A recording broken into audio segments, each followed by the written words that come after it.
I'm Michael Honey. I teach labor and civil rights and Martin Luther King studies and James Lawson studies at University of Washington, Tacoma. And I'm here with everybody else, hoping that coming out of this conference, we are able to create a real network of people that are working around nonviolent direct action and struggles for social change. Probably some of you know, most of you probably know about Reverend Lawson, but I'm going to give a little introduction. Also, I would let you know that there's a film that's readily available. Let's see, is Adam around? So Adam has a flyer if you would like to find out about this short film. It's 38 minutes and how to get a copy of it. Just raise your hand and he'll give you a flyer or he'll put them in the back and you can pick them up on your way out. But there's no shortage of information at this point about Reverend Lawson and his work. Mary King is with us, who's the director of the James Lawson Institute. And so I'm going to go in this order. I'm going to first introduce Mary, and then I'm going to introduce Reverend Lawson. And we have a kind of a plan of how this is going to go. Mary King is the director of the Lawson Institute. She's a professor of peace and conflict studies at the United Nations affiliated University for Peace in main campuses in Costa Rica. She's a distinguished American Institute Fellow at the University of Oxford. She's a political scientist and author of a number of books. The one I know the best is called Freedom Song, a personal story of the 1960s, which is a really great read if you ever want to just go inside the movement of the Student Nonviolent Coordinating Committee and the things that one person went through in that. It's a really good read. She's most recently written a book, Gandhian Nonviolent Struggle and Untouchability in South India with Oxford University Press. She worked also under the Carter administration, doing oversight with the Peace Corps and Volunteers in Service to America. She also received the Jamal Bajaj International Prize for Gandhi's Gandhian kind of work from India. So she's been doing a lot of work on nonviolence and teaching about it and researching about it. But she started out as a movement organizer in the 1960s at age 23 and spent her Christmas in jail at age 23 and worked with Ella Baker, Julian Bond, many of the great activists of that period, and also Reverend Lawson, who she learned much from, as so many people did, you know, in the early days of the sit-in movement and the freedom rides. Jim was the guiding force of much of that.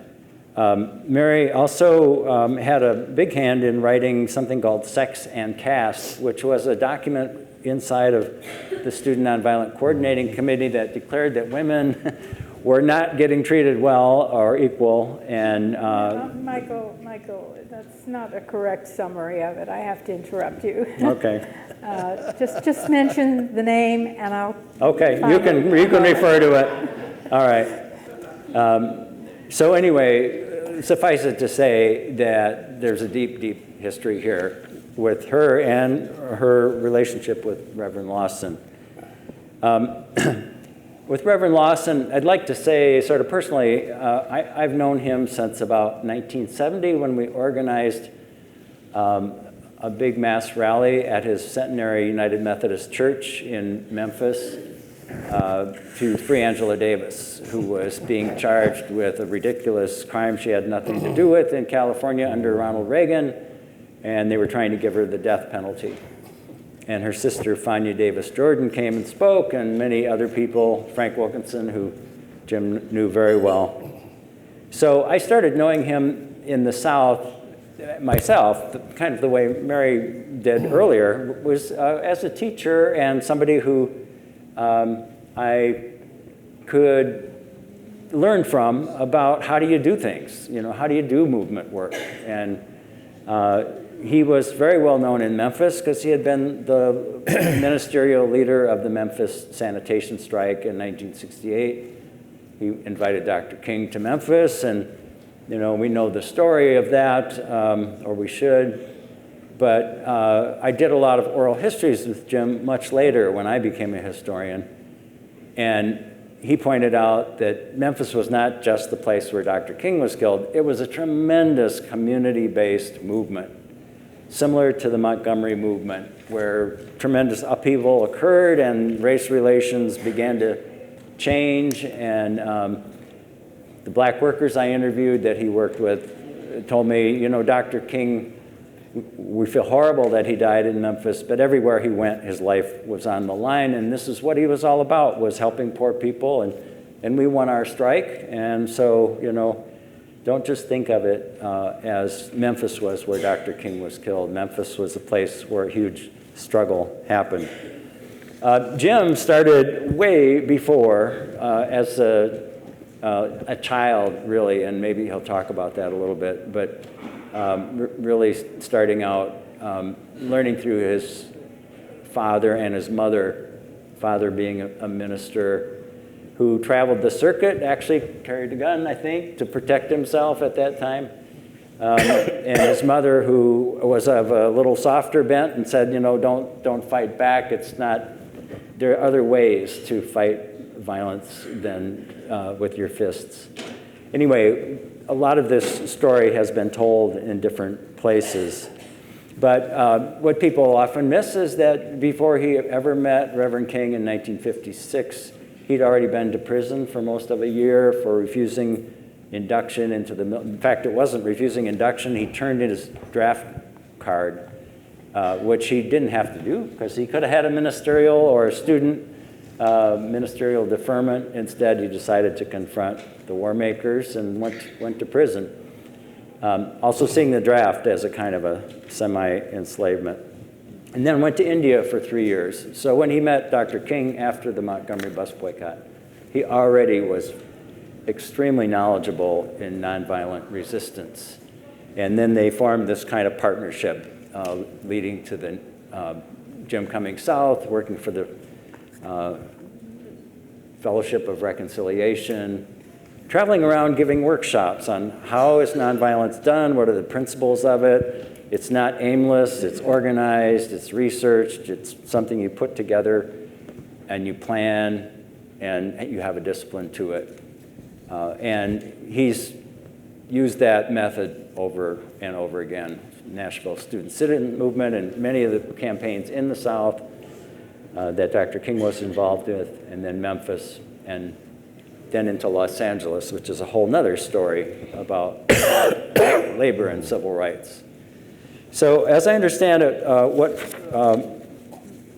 Mary King and Jim Lawson want to do is really to focus on the period of 1955 to 75, where Reverend Lawson was this unique mentor in the movement, and how the Gandhian messages of nonviolence and organizing got transmitted into the black community in the United States.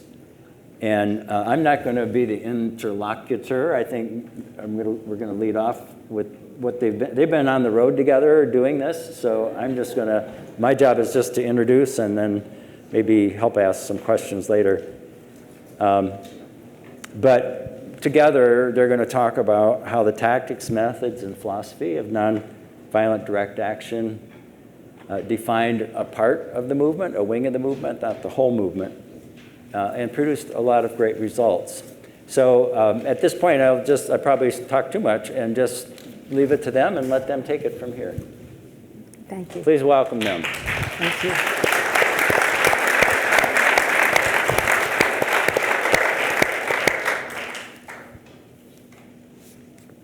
Well, first of all, I want to add a note about Mary Elizabeth King. She is the only person I know of who struggled in the movement between 1973 and 63 and 53 rather, and 73. 63. 53 and 73. And she is the only person besides myself that I know of who has continued to be a student and has become a notable scholar of nonviolent struggle and research, several books on major nonviolent campaigns across the world. So I want to say that about her because I know no one else who's picked up nonviolent teaching, nonviolent scholarship, which is critical, very critical, because it has to be said that we in the United States and we in a large part of Western civilization are quite doomed for a fate that we do not think we have and for an ill faith unless we can move ourselves in a paradigm in which we oppose the thrust of Western civilization, power and domination, civilization as cruelty to millions of people, and from the inside, rather than escalating the hatred, despising the fears, the animosity, use a science of nonviolence, as Gandhi called it, the methodology, the theories, the principles, the practices, use a theory of political, social, personal change that can, in fact, effect change and give us the kind of city or community or a college or nation or world that we say we want.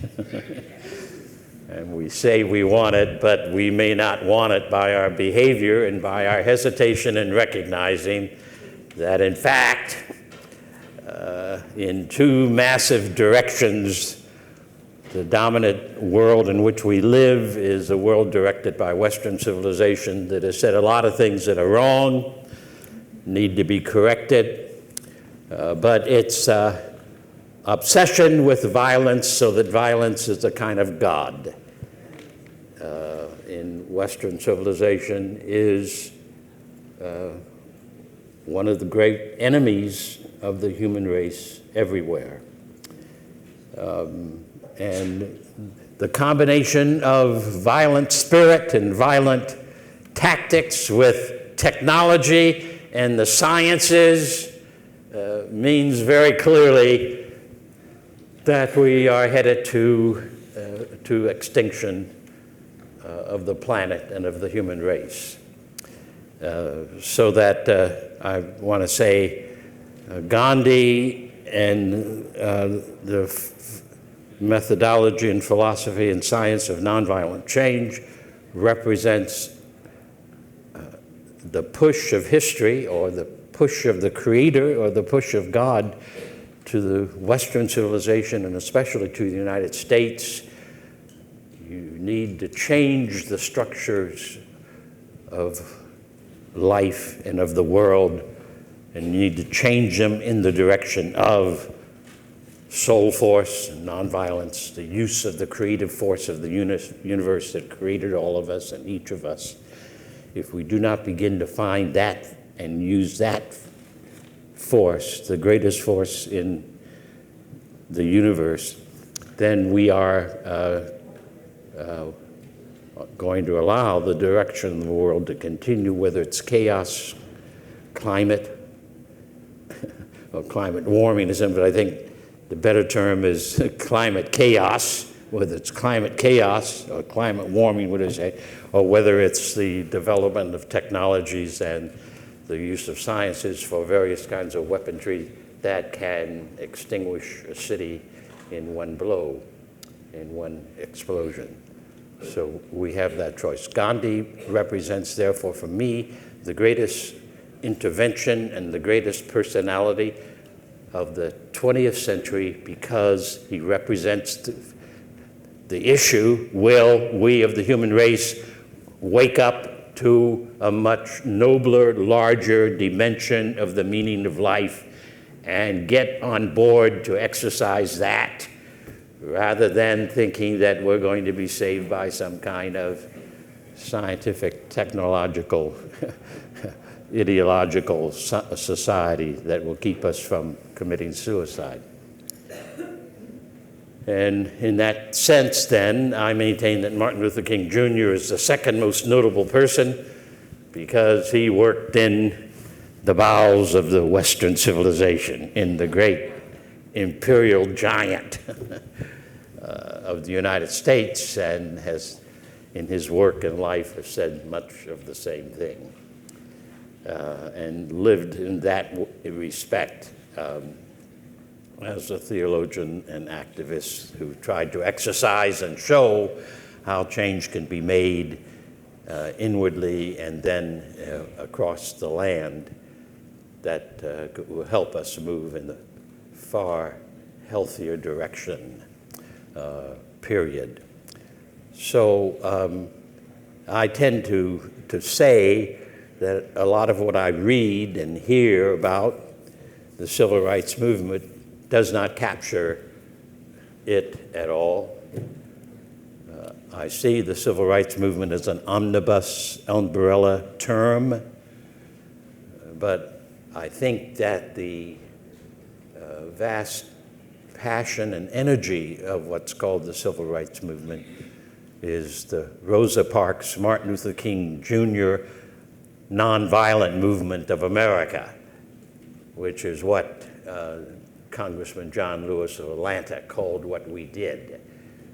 That from around 1953 to 1973, there were massive campaigns of nonviolent direct action in the spirit of truth and beauty and compassion that largely was ignited by and led by the black people, that Rosa Parks and King had great responsibility for igniting and giving continuous, Martin King and Rosa Parks gave their lives to the continuation of that struggle in many different ways. And people who may be interested in Gandhian nonviolence need to recognize that that movement was a highly disciplined movement that shocked the nation and changed the direction of the nation, that battled the economic forces of racism and segregation, that busted the law on these matters, that got a Supreme Court decision that said that the Constitution and the Bill of Rights are both for everyone of the United States and not just for white chauvinism. That decision was never made until the mid-40s, 50s, into the 60s and 70s and 80s. That, of course, is what all the controversy is over the Supreme Court, because the neoconservative forces in our nation, which are racist and sexist and violent and plantation capitalist, those neoconservative forces in the United States represent the abolition of the great experiment that we hold these truths in self-evident, and the Constitution that says we, the people of the USA.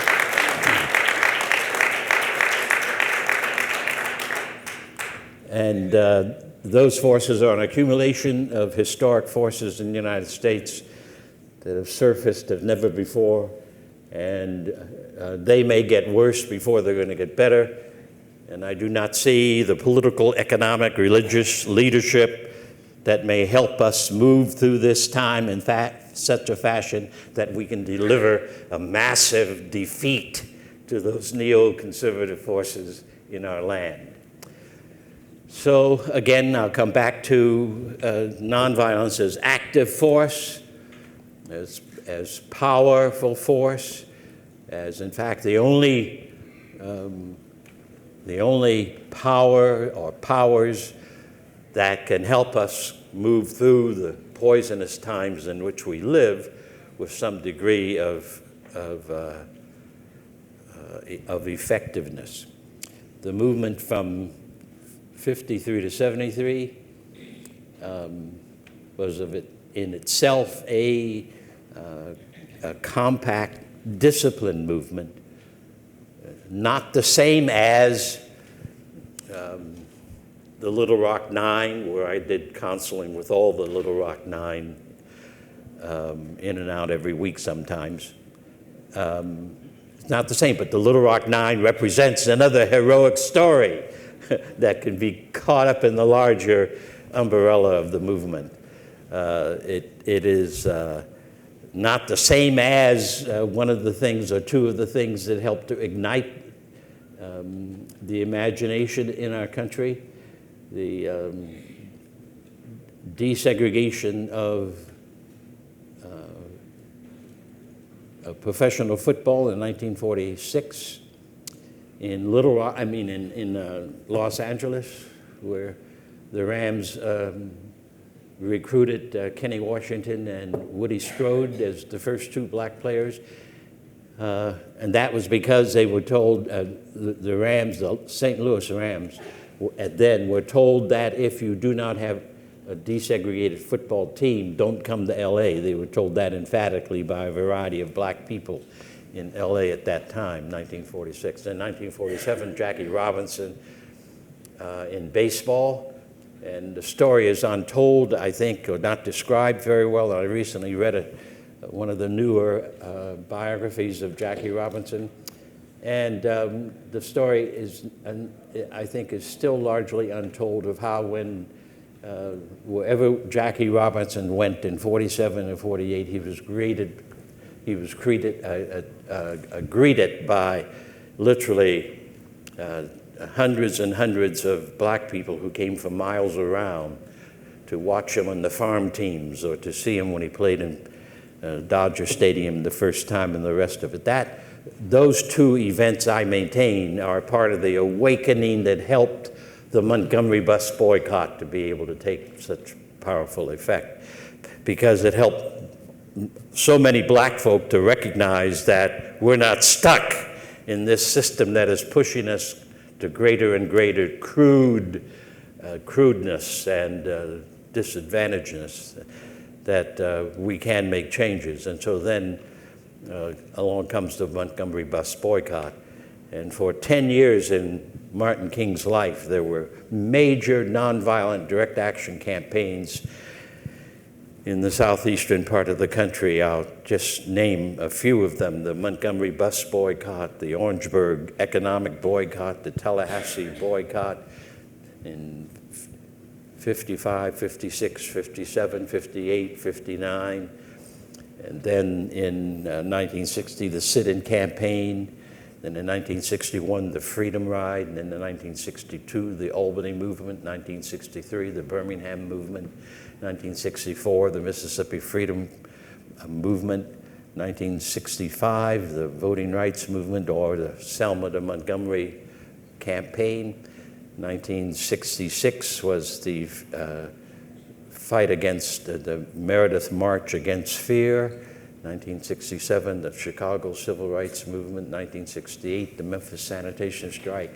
1969, the South Carolina hospital strikes, and hospital strikes also in Memphis in that year. Also, the Black Monday movement in Memphis, Tennessee.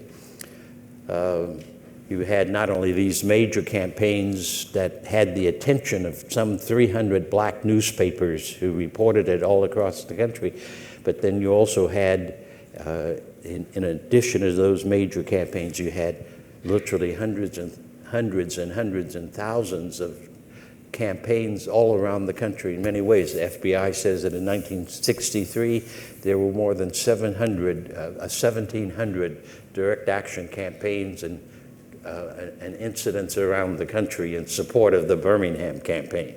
You see, so phenomenal. And I want to push anyone who's a student around here that if you want a good research subject, go back to history or sociology and study some of these cities where no real history has been recorded or research on the nonviolent campaign that in fact caused the signs to come down and jobs to open up and the life of the city to become less hostile and less mean.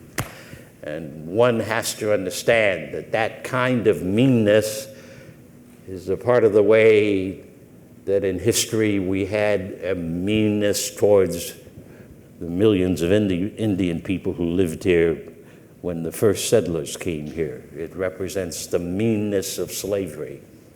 It represents the meanness of male chauvinism that hung women in 1636 in Salem, Massachusetts, calling them witches. It's hard for us today to recognize that today, and its vulnerability and its turmoil and its lies and deceptions and what seems to be a falling apart of society is a consequence of these mean spirits that we have tolerated in our history for nearly 200 or more years.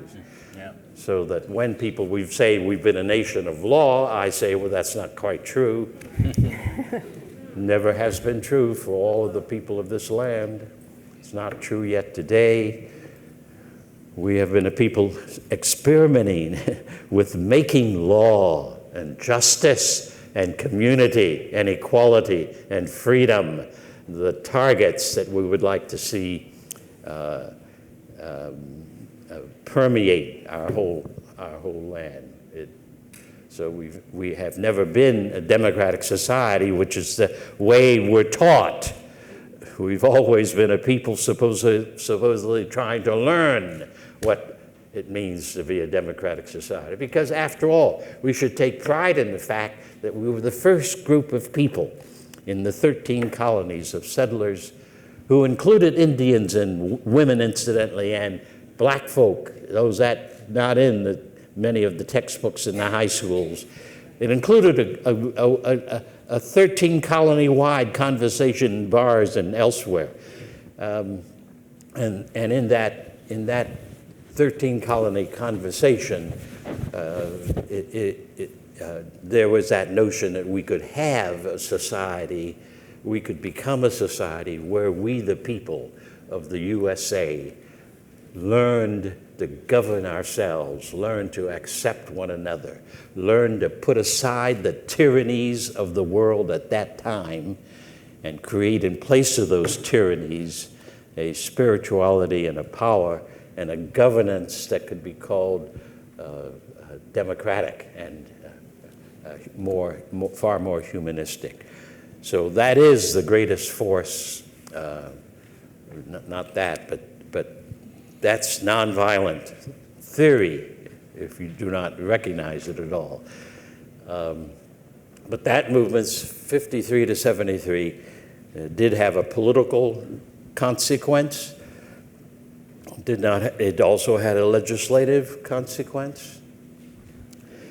It had a very interesting insistence that government of the people, by the people, for the people should also mean a way of governance. The poverty program that was voted in the mid-60s in that period of time offered a very unique form of self-government. It offered a sizable budget out of the federal budget, our tax dollars, that could be available to a nonprofit organization in a local community anywhere in the country who wanted to fight poverty or build housing, affordable housing, or create schools, or do community development. And so it opened up the possibility that the government did not have to be done, the work of governing did not have to be done only by those elected officials or appointed officials, but could be done at the local community with federal money being shared for specific tasks that needed to be done in that community. What a novel idea, but what a wonderful idea, you see, it was. So that, of course, has been abolished by the rise of neoconservatism. But in any case, you had those massive effects. The United States had a change in its very face. Because I grew up in the 30s and the 40s. And in the 30s and the 40s, one of the things I had to do as a high school student was face up to walking innocently to inside a restaurant in my own hometown in Ohio and being told I couldn't be served. I had to develop, and many black folk did this, the fortitude and the character to live in that kind of society. When in 1950 I went to the White House Conference on Children and Youth, and as a Methodist young person, had my registration finished, turned in, and my return registration certification, had a reservation of a hotel in Washington, D.C., representing the United Methodist Church and the young people of the United Methodist Church. I walk into the hotel, I show them my reservation, and I met with, the hotel is full. we have no more rooms. My brother Philip, who I have to over here, is laughing at this because we know about these things. The many places. So we black folk in the 40s, 50s, 60s, into the 70s, we did not know when we moved down the street whether we would get a hostile epithet thrown at us. It didn't matter. South or north. Now, we grew up in the north. We grew up in Ohio, you see, and there were no signs that said white only, colored only. So there it was, the movement of the custom and the spirituality of rejection and hostility. But again, we had to learn to have the character to resist and to fight back, which each of you have to have, it seems to me, in this world, in this country in which we live. Well, I'm beside myself, so let me finish quickly. Those signs came down all across the country. There were no Jew signs, no wetback signs, no WAP signs, no dirty Irish signs, no chink signs, no Jap signs, no Indian in here. There were those kinds of signs in arenas and theaters and restaurants, on streets, all across our country. Now, in Alabama, the law of the state said those signs had to be up. In North Dakota, no law said that, but there were no Indian signs in North Dakota. And the thing that interests me as I reflect upon this upon that past is this. In the 40s and 50s, I remember no people organizing anywhere in the country to tear those signs down.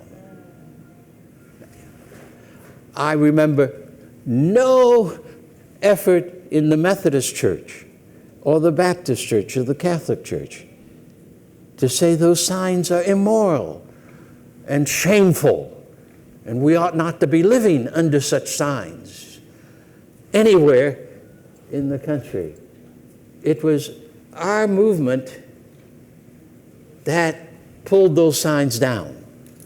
And then in '64, Congress passed the Civil Rights Bill of '64, and one of its articles said that such signs are unconstitutional and not allowed in the private or public sector. And most Americans don't even know that. Now, here's another interesting history. 1866,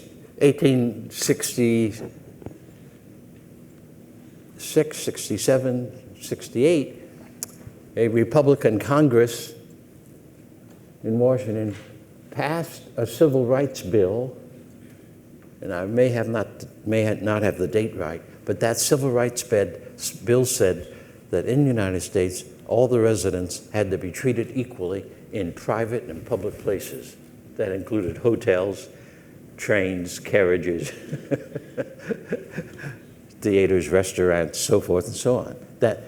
Now, a major force in this country right now is to create a Supreme Court of 1883 which declared that bill unconstitutional. You can go look this up. Declared that bill unconstitutional. Therefore, it permitted these signs to be put up around the country.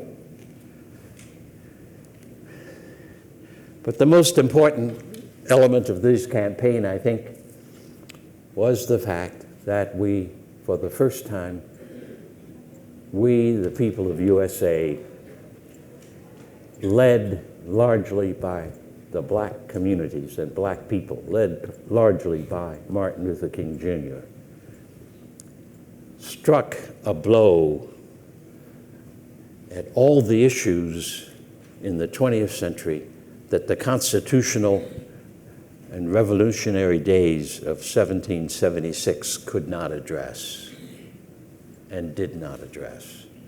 Women, slavery, economic injustice, and the rest.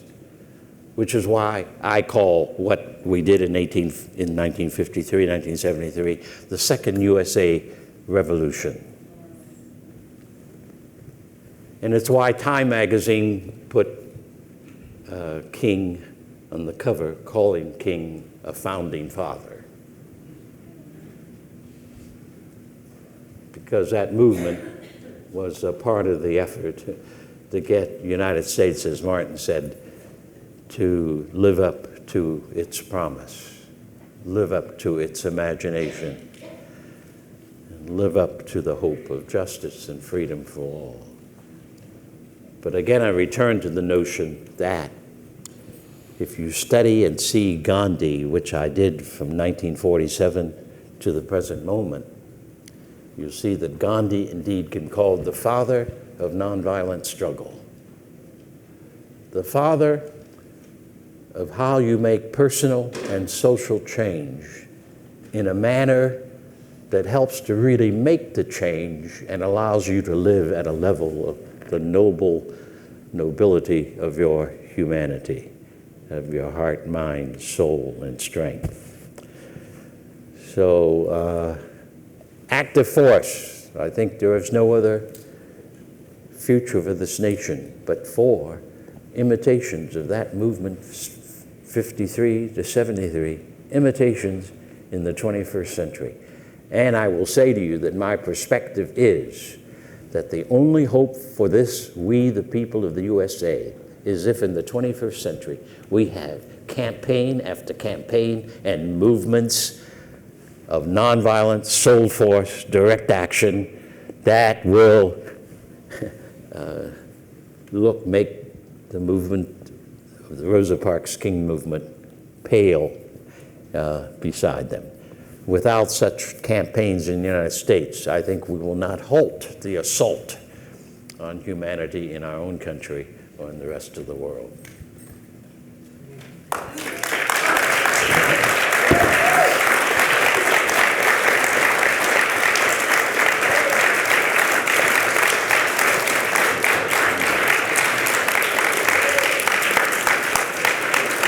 I didn't mean to talk that long.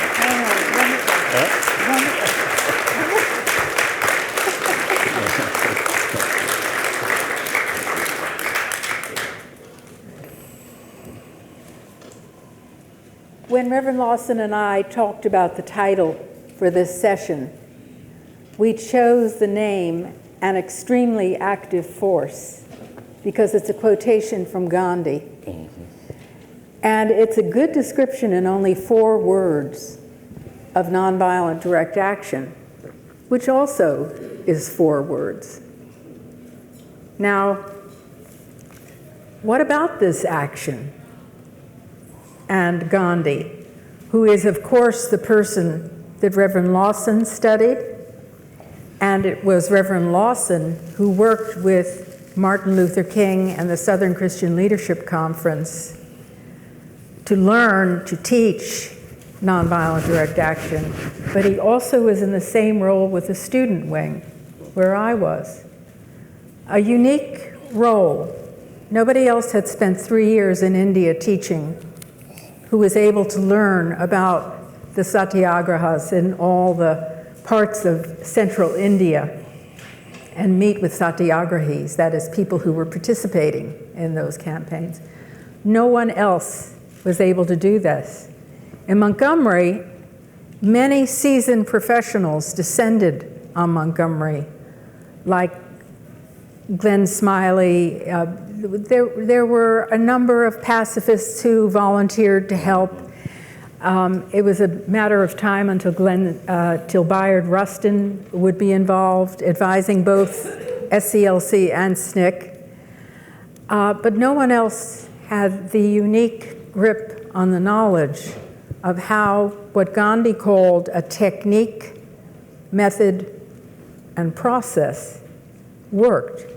So we must be asking ourselves, how are people going to learn today?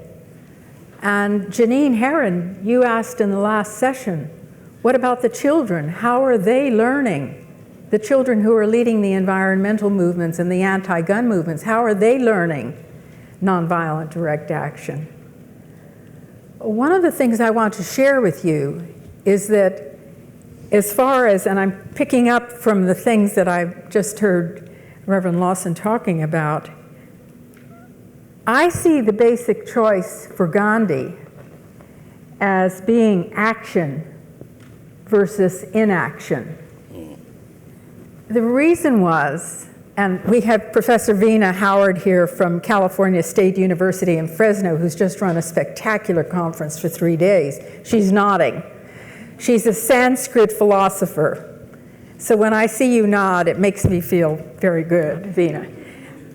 Gandhi knew that if you took no action, there would be no change. Very, very basic. So we chose this quote from Gandhi, an extremely active force, because it says what we need at this time in the United States, and we need it very, very badly indeed. Now, Gandhi was the turning point historically, in my view, for the human race, as far as understanding that there are ways of working on social justice and social change that involve social power. That is the power that we, the people, hold.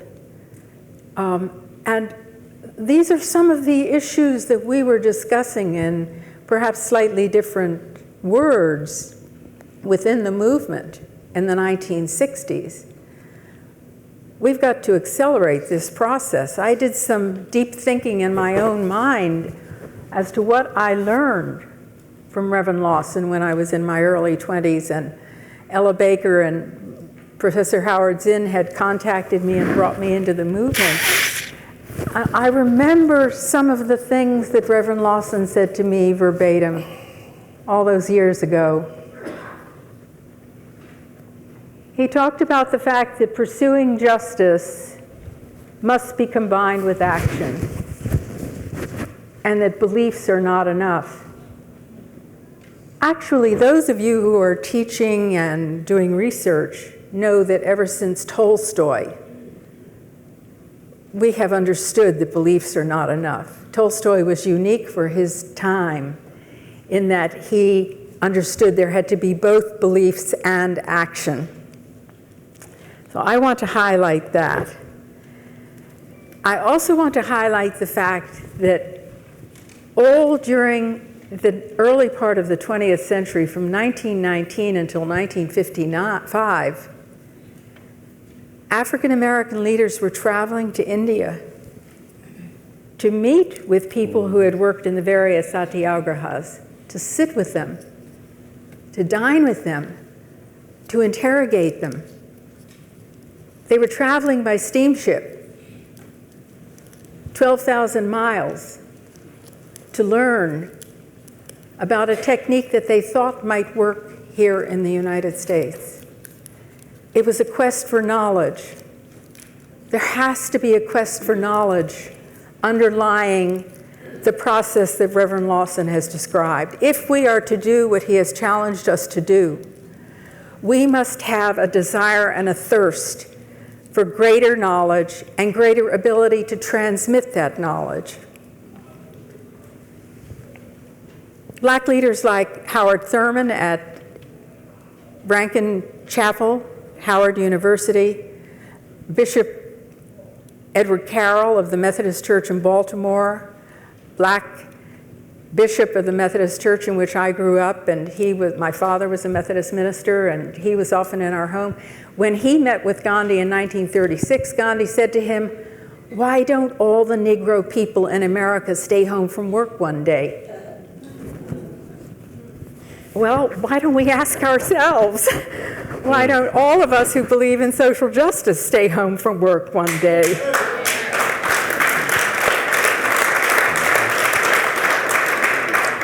But you know, we have a very, very big problem, which is that we who grow up in the United States are profoundly ignorant of our own history. There are thousands, I'm not exaggerating, I'm a scrupulous scholar, I do not exaggerate, I underestimate, I undercount. I learned that from Julian Bond. He taught me, shrink your numbers before you talk to the press. Do not exaggerate. It gives you a critical vulnerability. If the reporter finds out you exaggerated, your credibility is gone completely. We have thousands of nonviolent struggles in the United States that have not been studied and are not taught about to American school children. We've had to fight for tenant rights, for property rights, for the development of the freedom to organize labor unions. By the 1830s, there was a massive nonviolent mobilization underway fighting for abolition of slavery. It is not taught as a mega movement in the United States in which there was very great involvement of many sectors. There were black organizations, there were white organizations, there were women. Women were the first ones to use what we now call freedom rides and sit-ins in the abolition struggle, according to the historian Carlton Mabie. So one of the things that Glenn Smiley and Bayard Rustin noticed when they came to work with Martin Luther King, I checked this last night, by the way, it was Glenn Smiley and Bayard Rustin who noticed that Martin Luther King was using the term passive resistance. Now this is very interesting because this was a term that Gandhi detested. And while still in South Africa, he was so troubled by the fact that English speakers talked about passive resistance that it inspired him to create a new term, which is why we have satyagraha. The satya from Sanskrit and agraha meaning the forcefulness to pursue the truth. Would it be fair to say, Professor Howard, something like a relentless pursuit of truth as a translation? So we all have work to do, but at that moment you see how important it was that there were tutors able to work with Martin Luther King, like James Lawson and like Glenn Smiley. And we in the student wing, how fortunate we were to be able to work with someone who is such a profound thinker and theologian and leader as James Lawson. Another thing that I remember you teaching us is the importance of acting with openness, that we must not use secrecy because we have nothing to hide and we are seeking justice. Another thing was that we are not looking for victory over anyone. You touched on this when you talked about the fact that the signs came down. Yeah, right. There were no ram it down your throat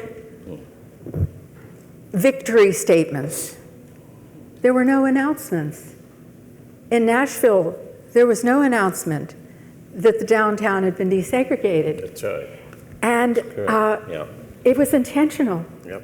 Yep. And it's what Gandhi advised. Gandhi advised that there not be the psychology of victors or triumphalism.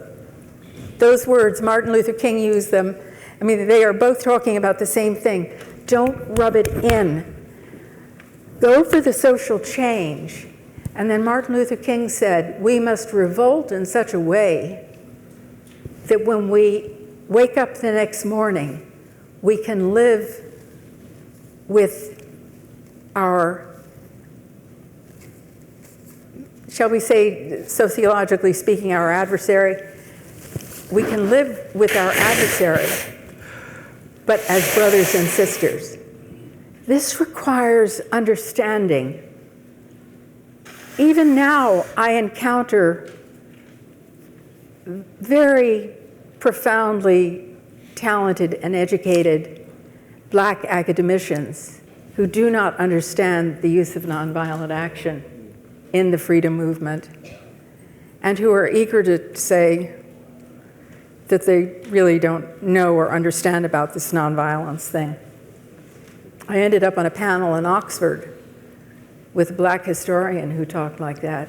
He had no comprehension of the complexity of this body of knowledge. So I'm passing the megaphone back to you, as it were, but I just want to say that this is something that we all need to work on thinking about right now, because we have a news media that does not understand nonviolent action. We have the misteaching of what happened in the freedom movement. We've just had a session in which I explained that Rosa Parks did not stay on the bus because she had tired feet. Even if that's what you learned at school, that is not true. We have a lot of work to do in order to produce the kind of massive mobilization that you're talking about for what we need for all of the areas that you mentioned for us. I wonder if that leads you to have any further thoughts.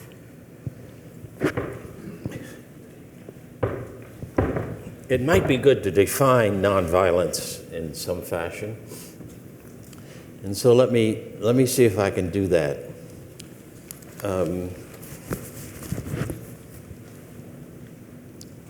Nonviolence is love in action and behavior and practice.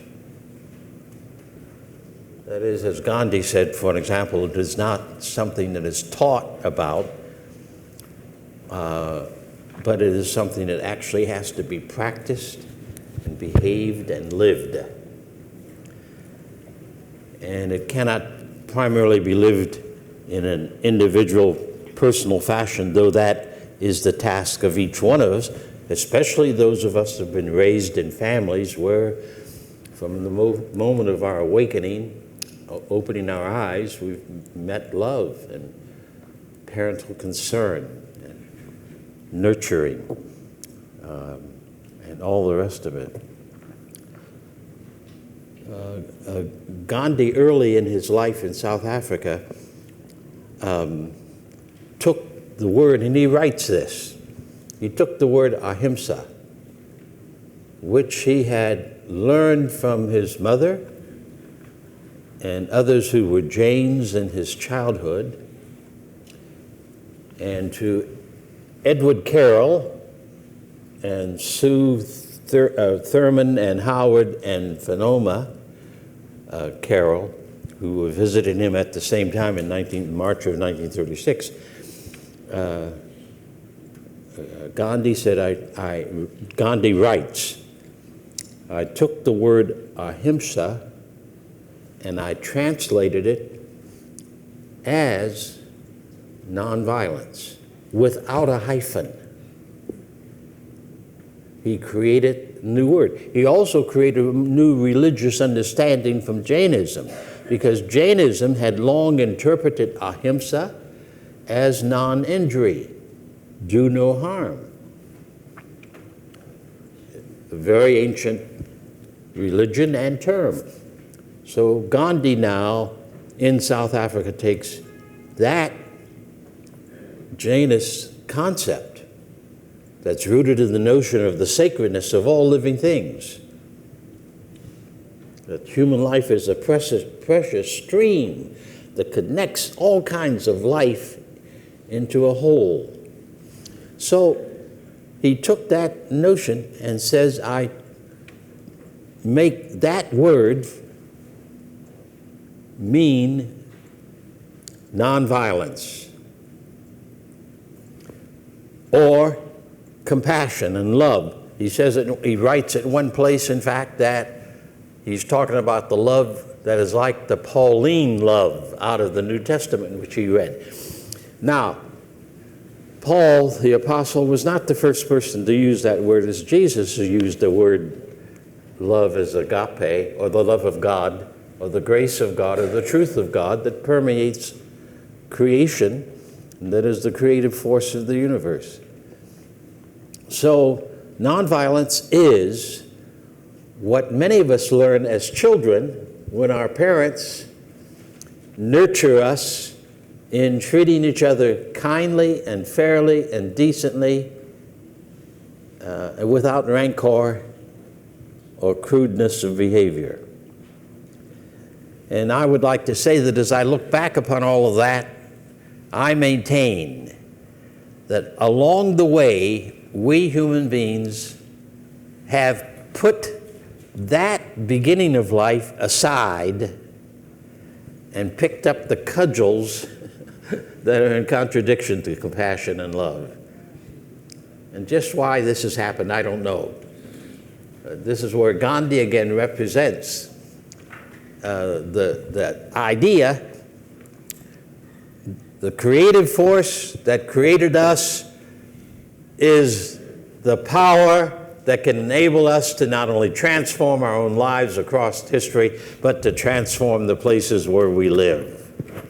Why put that aside when that's how we were birthed? And what many of us across the earth learn early in life. So that's one term. Then the term that Mary has used, he invented that in a sense, because in his newspaper, The Indian Opinion, he didn't, as Mary has suggested already, he didn't like the word non-resistance, he didn't like the word pacifism, he did not like the word passive resistance. He thought they all did not really describe. And I have to tell you that in 1947, as I began to read him, his ideas at this point were exactly what I had been looking for as a teenager, and how love can be the energy that not only transforms me, but helps to transform this vicious thing of racism that I first met at age 4 on the streets of Massillon, Ohio. So Satyagraha can be translated as Gandhi said, as Gandhi writes, in fact, it can be translated as soul force. It can be translated as God force. It can be translated as spirit force. It can be translated as love force. And Gandhi is using a term in which he's emphasizing that this creative energy of life is given to us human beings so that we would use it all our days in, therefore, our own transformation into getting a hold on being alive, and in what it means to be alive, and to be loved, and to love. And so that we could then change our communities, our homes, our families, our unions, our congregations, at every place of life. And that, what I've just said to you, it seems to me, is the first line of work for using this force, for living this life: family, neighborhood, unions, congregations, and all. I believe Michael probably wants to go to questions and answers, but I have one other point that I'd like to make, stimulated by what you just said. Mm-hmm. There's nothing utopian about what we're talking about. That's right. This is being practical, realistic. Because of the human condition, we are consigned to live with conflict. Yes, we have to be taught all of these wonderful things by our parents. We have to be taught. We're not born with that. So it's important to recognize that the study of nonviolent action, the practice of nonviolent direct action, is a completely realistic, practical, pragmatic method for confronting the conflict, the disputes, the disagreements that are part of our lifelong situation. I just want to highlight that because occasionally I hear people call it utopianism. And I have to say, wait a minute.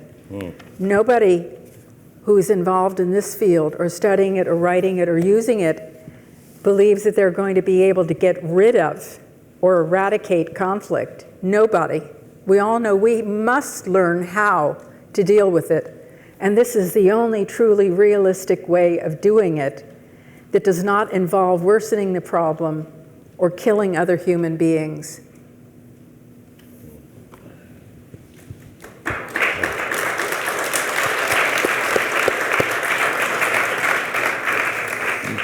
I don't know if we have a microphone out there, or do we? Yes. So. Thanks for the passionate and very, very inspiring talk by both of you. I only have a simple question. So when you went to the DC hotel and then they said, you don't have a room, what did you do? Well, I was, by that time, I was practicing nonviolent struggle, as I did a good part of my life, but even then. So when the person at the desk looked at my reservation credential, he said that we have no room. We have no room for you. So I walked out of the hotel. I found a phone booth on the street. I called back to the hotel and said, I've just arrived in DC at Union Station, which was the name of the train station, now even, and I said, I'm going to have to stay overnight and I need a room. Do you have space? And of course, the hotel, the person at the other end of the phone said, yes, we have a space. Asked my name. I gave my name, James Lawson.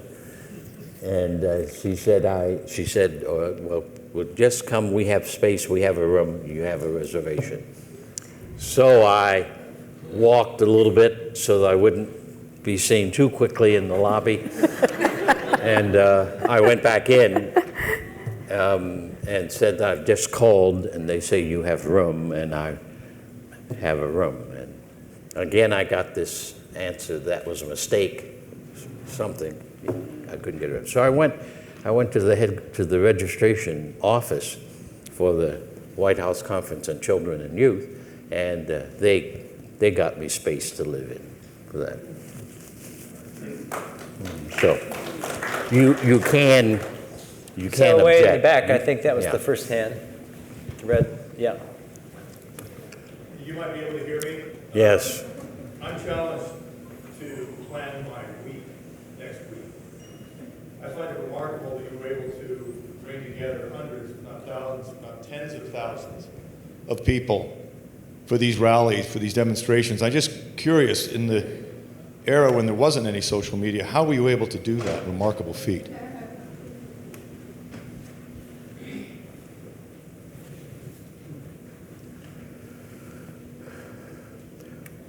Do you understand the question, Michael? Did you hear it? Yeah, the question is, how were you able to mobilize people without social media when the communication links weren't so good, and you mobilized so many people? Somewhere in this conference, there ought to be a stack of blogs that I had published earlier this week about communications and why communications are vital for nonviolent struggle. It's about my work with Julian Bond in SNCC, and you will be surprised at how elaborate the process was. We had a phenomenal operation underway for getting the word out. I used to work 7 days a week, 12 hours a day, and think nothing of it. Getting reporters to understand that there was an event coming up. Janine Herron was involved in some of that. Throw your hand up. And her husband, Matt Herron, was one of 12 professional photographers that we had working with us. Throw your hand up. We had, we were a bit like the women in the Montgomery Bus Boycott with the mimeograph machine, Joanne Robinson mimeographing 37,000 copies of brochures. We didn't have the technology of social media, but we knew how to work with the news media, the press, and get the word out. We also, with the black radio stations, Julian and I would get on the phone with them, bringing in an actuality from the field or a report. And then we would get it to 100 black radio stations within a couple of hours. We also issued news releases. We developed so much credibility that when I called by phone to Claude Sitton of the New York Times to tell him during the 5 days after President Kennedy's assassination that we had reports from the people of Natchez that there were black bodies floating in the Mississippi River and other rivers around there, I picked up the phone and I called Claude Sitton and I said, I've had a lot of local people from near Natchez telephone me today about this. Will you please report it? Well, he couldn't go, from North Carolina where he lived to Natchez, but the next morning in the New York Times was a story, a spokesperson for the Student Nonviolent Coordinating Committee has reported blah, blah, blah. That's how much credibility that we had. I could pick up the phone and get it in the Washington Post or the New York Times. I'm 23 years old. We worked like dogs in order to get this out. And we did a far better job than social media does. I'm not finished. We also had a weekly newsletter for our donors, a newspaper actually called the Student Voice. And we also worked with Friends of SNCC groups around the country, in Princeton, in Los Angeles, in Portland, and probably in Stanford, in San Francisco, yes. And we would get on the phone with them and ask them to go to the wire services and put out the reports so that they go across the country. So if AP got a call from San Francisco and from Princeton saying that such and such was happening, they would have to put it out on the national wires, and therefore every single AP subscriber would get that report. I'm going to stop there to hear more questions, but we were very clever.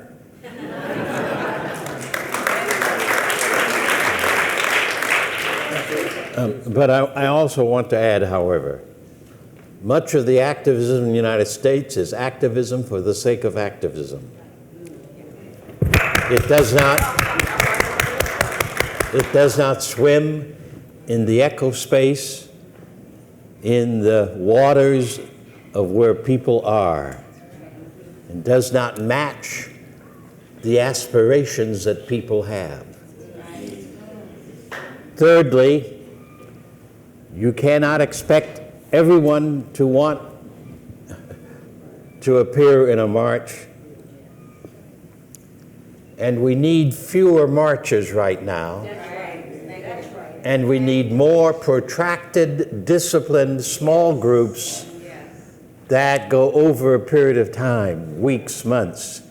Small demonstrations, not every day, but maybe, as in the sit-in campaign in Nashville, at one point in the 60s, we were doing 2 sets of demonstrations, one on Wednesday afternoon and one on Saturday morning. And we weren't working for great numbers. We were working for disciplined campaigns of nonviolence to make our point. So, and that's why it's urgent that if it's urgent that in every cause that you think is critical for change, if you have not done it, you need to be promoting a nonviolent theory and a nonviolent practice and strategic plans that can create, over a period of time, major change. There's no substitute for that. It must be strategic. And then the fourth thing I would say is that Gandhi, and I agree with him, insisted that nonviolent campaigns and the people who did the campaigns had to demonstrate a in-house community discipline, that is, a discipline of the struggle, that would make a contrast with the disorder you're trying to change. Because part of the power of nonviolence, as both Gandhi says and also Gene Sharp, the outstanding scholar of last century on it, that a disciplined approach helps you to make a contrast with the opponents, who generally are disciplined in misbehavior. Can be shown up as revealed as inferior in the way in which you work. So disciplined action, protracted action. Sir, I see your hand, but I just want to add one sentence here.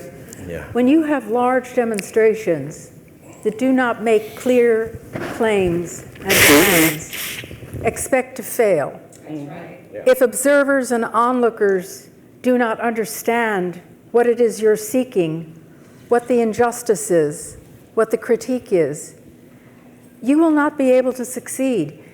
Even with the most sophisticated communication strategy and planning and strategic planning and diversity of tactics and methods, you may fail. But you're guaranteed to fail if you do not make coherent, lucid claims and demands that can be understood and sympathized with by the onlooker. Thank you. I'm sorry to interrupt you. I was able to reduce Gandhi's methodology to four steps. Thank you. The first step, focus. That is, you have to do a serious examination of the issue you're wanting to deal with and come to know more about it than the opponents or the people who are making the bad decisions. So the investigation of the issue locally, and develop then a plan. One of the techniques of developing a plan is to take a look at the levers of decision-making in the community. Where are the power levers that affirm all the time the status quo? Do what I call a power analysis. Who's making the decisions in this locality? And then plan make a blueprint that is short-term and long-term, whereby you impose the power of truth and justice in the public arena and reinforce it by the disciplined behavior, the disciplined demonstrations, the disciplined action. So focus, in which you create a plan. Secondly, negotiations. Though negotiations sometimes can be put to the end rather than at the beginning. Then execute the direct action plan, create the power that helps to affect the change in the public arena. Negotiations may be going on then as you do this, or they get a proper kind of agreement. Then the final fourth step, follow up to see to it that the agreement of change that you came out with in the negotiations gets cared for. And in the case of the movement that I've laid out before you quickly, very often the follow-ups took 6 months, a year, many years. The Nashville campaign of 1960 went on for some 10 years. And there was a whole group of adult people and organizations, Kelly Miller Smith of the Nashville Christian Leadership Conference, the NAACP, the Urban League, who followed up on many of the issues of the new jobs that became available. Because one of the things of racism that the nation doesn't understand is that racism said from almost the beginning, black people could not work. We came off the plantations highly skilled electricians, steel workers, carpenters, architects, accountants, harvesters, surveyors, cement worker. We came off as a large body of skilled employment. And all across the country, the KKK and the plantation owners agreed that we were going to be kept in poverty, that no matter how skilled a carpenter I was, that man will not get a job in this community.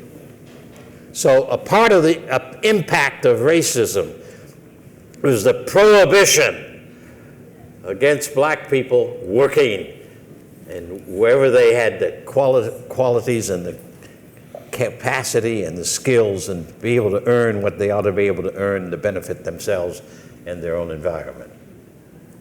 That's not understood about racism. So a couple more questions and then we'll be done. But I would just add on, I've heard Jim say before, activism is not enough. You have to be organized. So I think he just explained what that means. So, yes. Yeah, I love the spirit force you show and bring from your experience.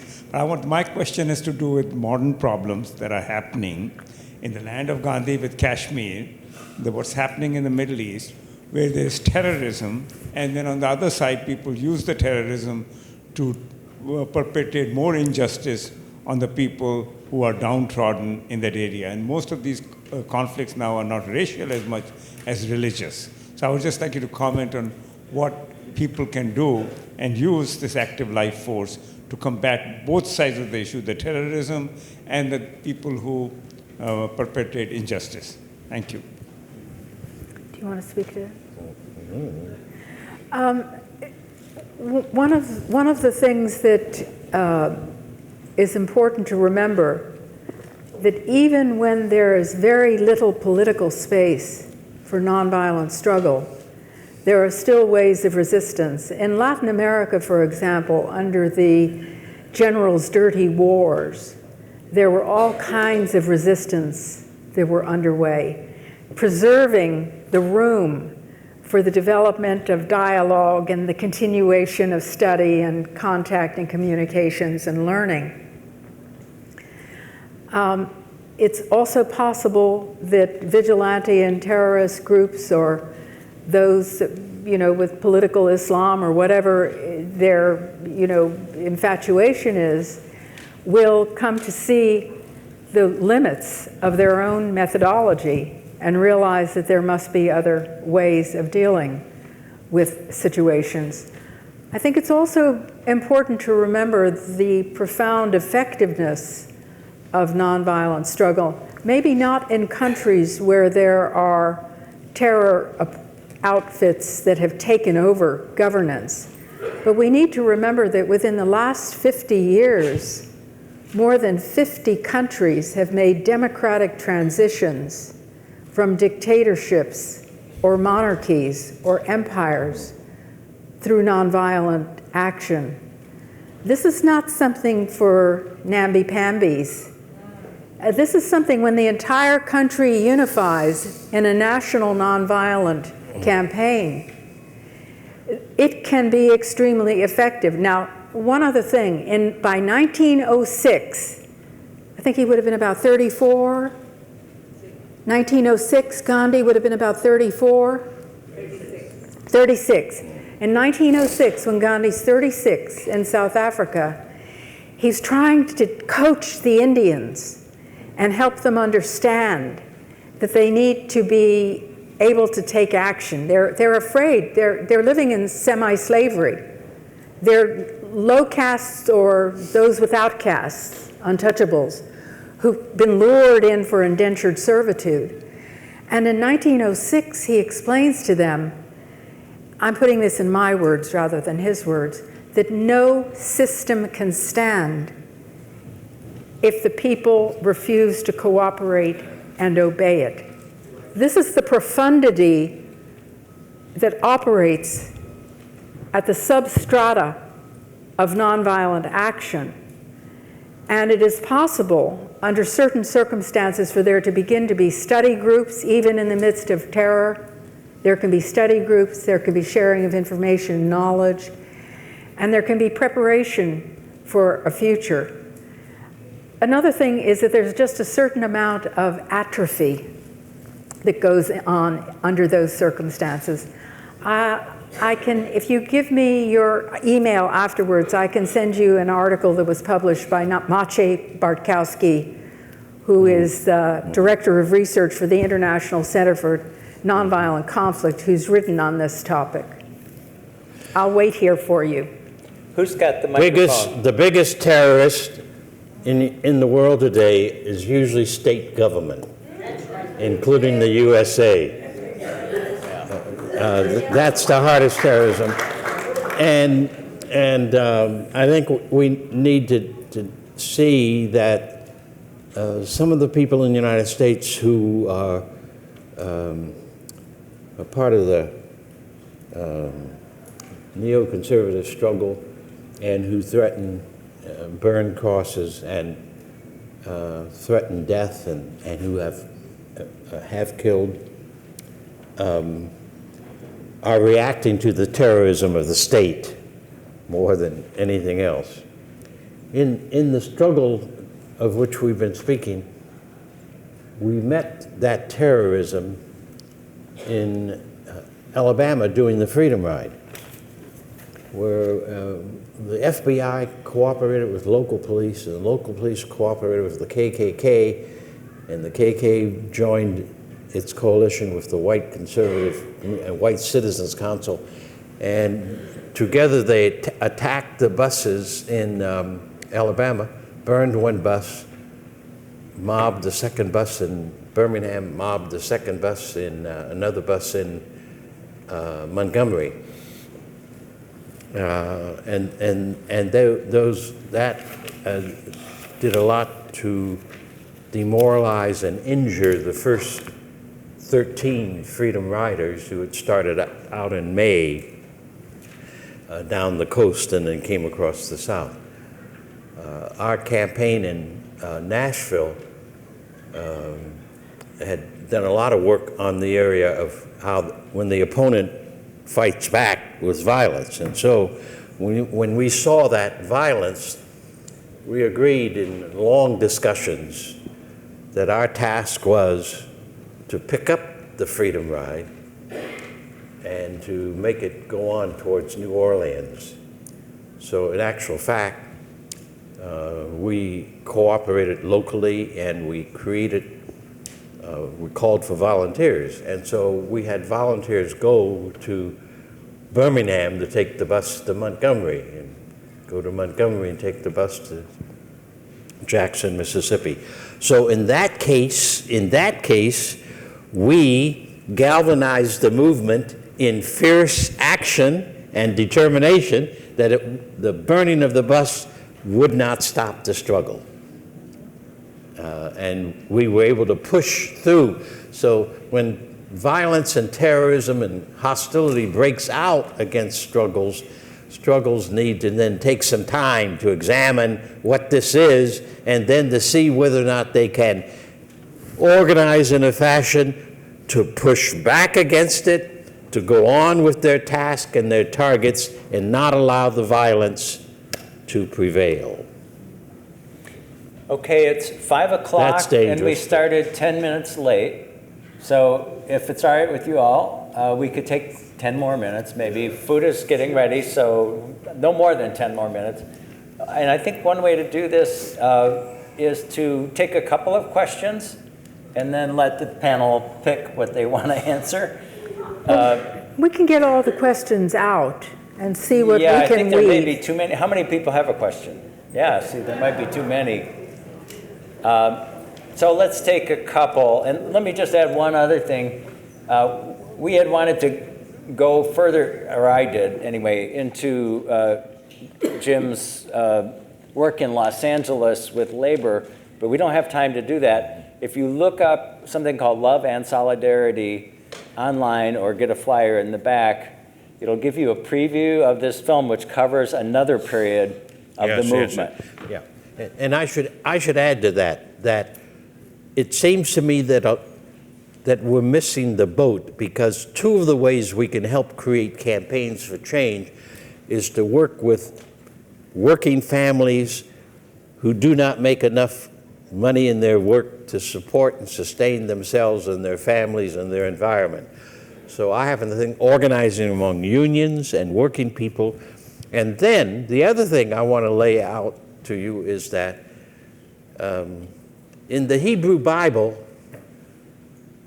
in the book of Exodus, a major theme is that God wants human beings, which the Creator or God has created, He wants human beings to move and care and love and grow in such a fashion that they become God's people on earth, to change the earth towards justice and truth and away from subjugation and oppression and fear. So organizing local congregations, not so much around any notion of salvation, but around the notion that we are going to cooperate with creation, and we're going to cooperate with a different kind of world and for a different kind of world, so that we can be instruments of truth and beauty and nonviolence and compassion. The training up of such collections of people, congregations, unions, sororities, political agencies of various kinds, is an important piece of work for our ambitions. Okay, I'm going to exercise the privilege of the moderator and take these questions right here in front of you. Yes. And I don't know if we'll have time for more or not, but let's try one. Thank you for your presentation. One of the questions I had as a young African-American organizer is the role that the church plays today in our Black community, or should I say the lack of role that the church plays in today's community, in our communities. And also, as a young organizer, training is not an option in our communities. How do I go back to my community and say that we have been afforded the opportunity to be trained to be more effective at organizing within our communities? Okay, let's take that one. Is yours along the same line or something? Yeah, why don't you let him say, and then we'll try to wrap it up. Thank you for your question, and thank you for taking the question, rather, and thank you for your presentation. And you know, I'm sitting here wondering, as a person trained in negotiation, we have a two-tracked approach to that. One is the process, how we go about getting to what it is that we want, and the other is the substance. What is it that we're actually seeking? And so I hear in all of our discussion wonderful stories about process. And I'm wondering, what is our objective now? There may be many objectives, but the whole idea is that it seems to me that we need something to get really motivated on and to direct our energy toward, or energies toward. And that's perhaps part of my concern. Not just getting so busy that we're running into each other, but that we have some objective, pursuable outcomes. Okay, those are two distinct questions. Would you like to pick up either one? Do you want to take his question and I'll take her question? Take both. Okay. You take his question and I'll take her question. I'm going to respond to your question about training because I understand and appreciate exactly what you're talking about. On the other hand, today there are more tools available for churches and women's groups and youth clubs to gather together for weekly or monthly brown bag lunches, or everybody bring a plate, a hot dish for a supper. We have an organization I just mentioned at the International Center for Nonviolent Conflict, which is a nonprofit in Washington. Reverend Lawson and I used to co-teach for their seminars every summer for maybe 15 or 20 years. They have remarkable materials. They have a film series called A Force More Powerful.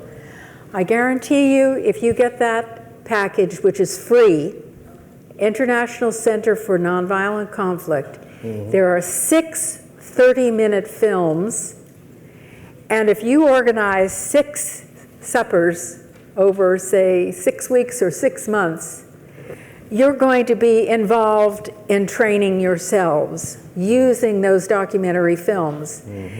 The Albert Einstein Institution in Boston, which is the group that had worked with Dr. Gene Sharp before his death last year, has materials in 45 languages. For those of you who have multilinguistic communities that would like to participate, 45 languages for Gene Sharp's works, and lots of materials that can be handed out.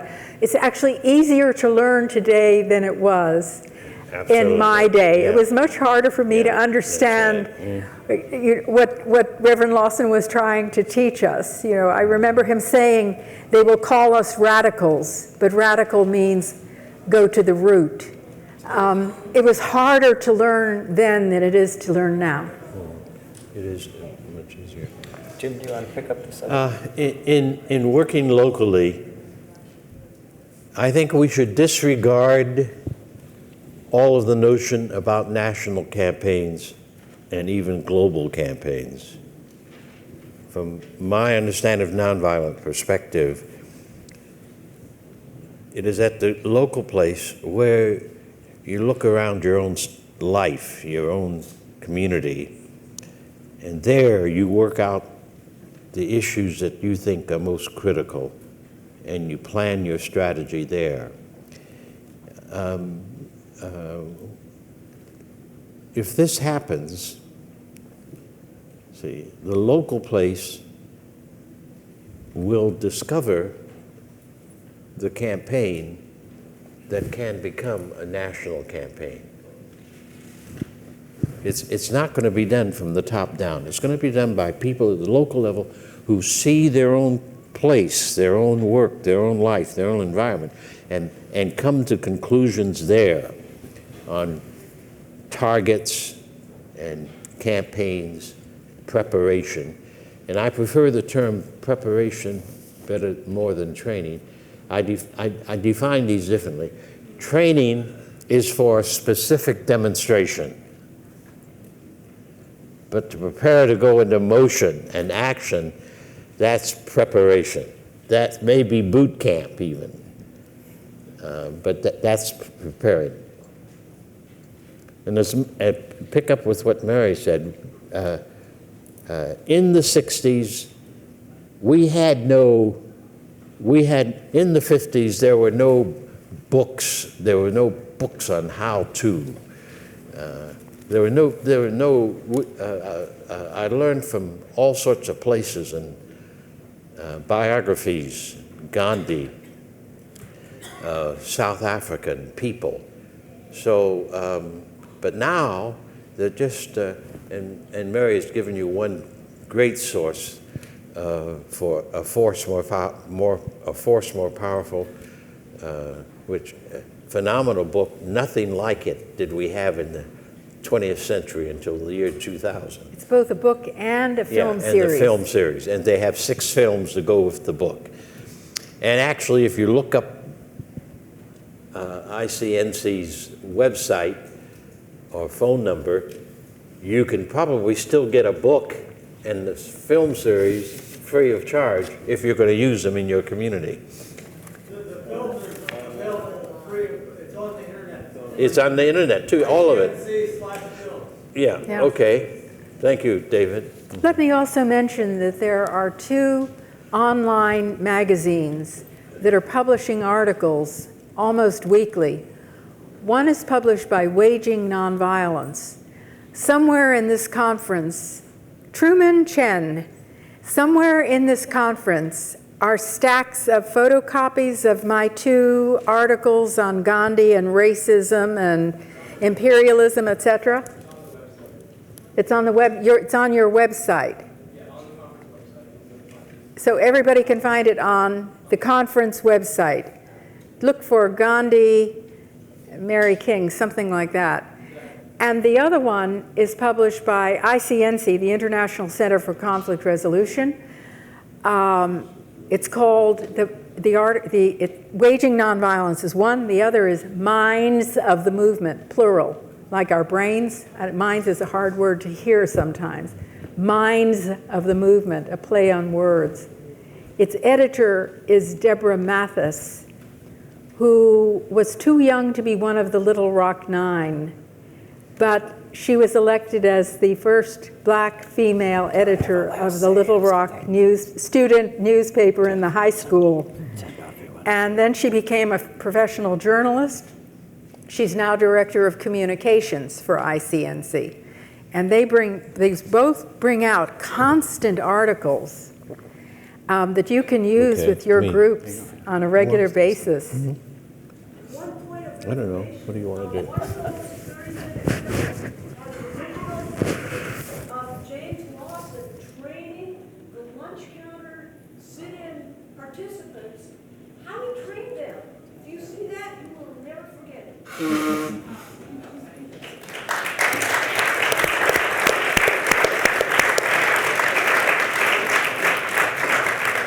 Okay, we're 15 minutes over, but I would privilege our panelists if there's one quick last thing they want to say to send us off to our meal. And remember, tomorrow morning at 10 o'clock, James Lawson is speaking over at the chapel, and that will be very much worth hearing, along with Sister Helen Prégine.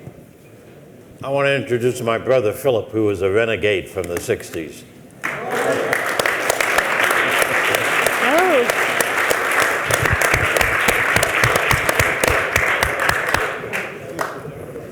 Okay. Well, friends, I assume you're here for the Gandhi conference because of a keen interest in nonviolence. Yes.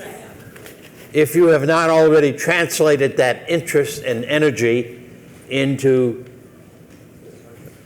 the discipline of personal life and personal struggle, in the transformation of who you are, tapping the great gift that's unimaginable, that is life itself, and then translating that into activism where you are. I'm going to say boldly that political activism in the United States, as it's currently shaping, cannot change our land sufficiently for us to escape chaos. Remember, Martin Luther King wrote a book called, Where Do We Go From Here? Chaos or Community. Community has to be rooted in citizens who are willing to risk their lives on behalf of equality, liberty, justice, the beloved community for every boy and for every girl. Our society will not become a symbol of our aspirations or visions so long as we continue to have such great trust in the power of nonviolence, in the power, rather, of violence, the meanness of violence, the hostility of violence, and will not begin to put ourselves into the task of creating a society that is gentle and loving and creative for every baby that is born. So we have work to do. And I say that nonviolence and Gandhi is the way towards finding that work. Please thank our panelists.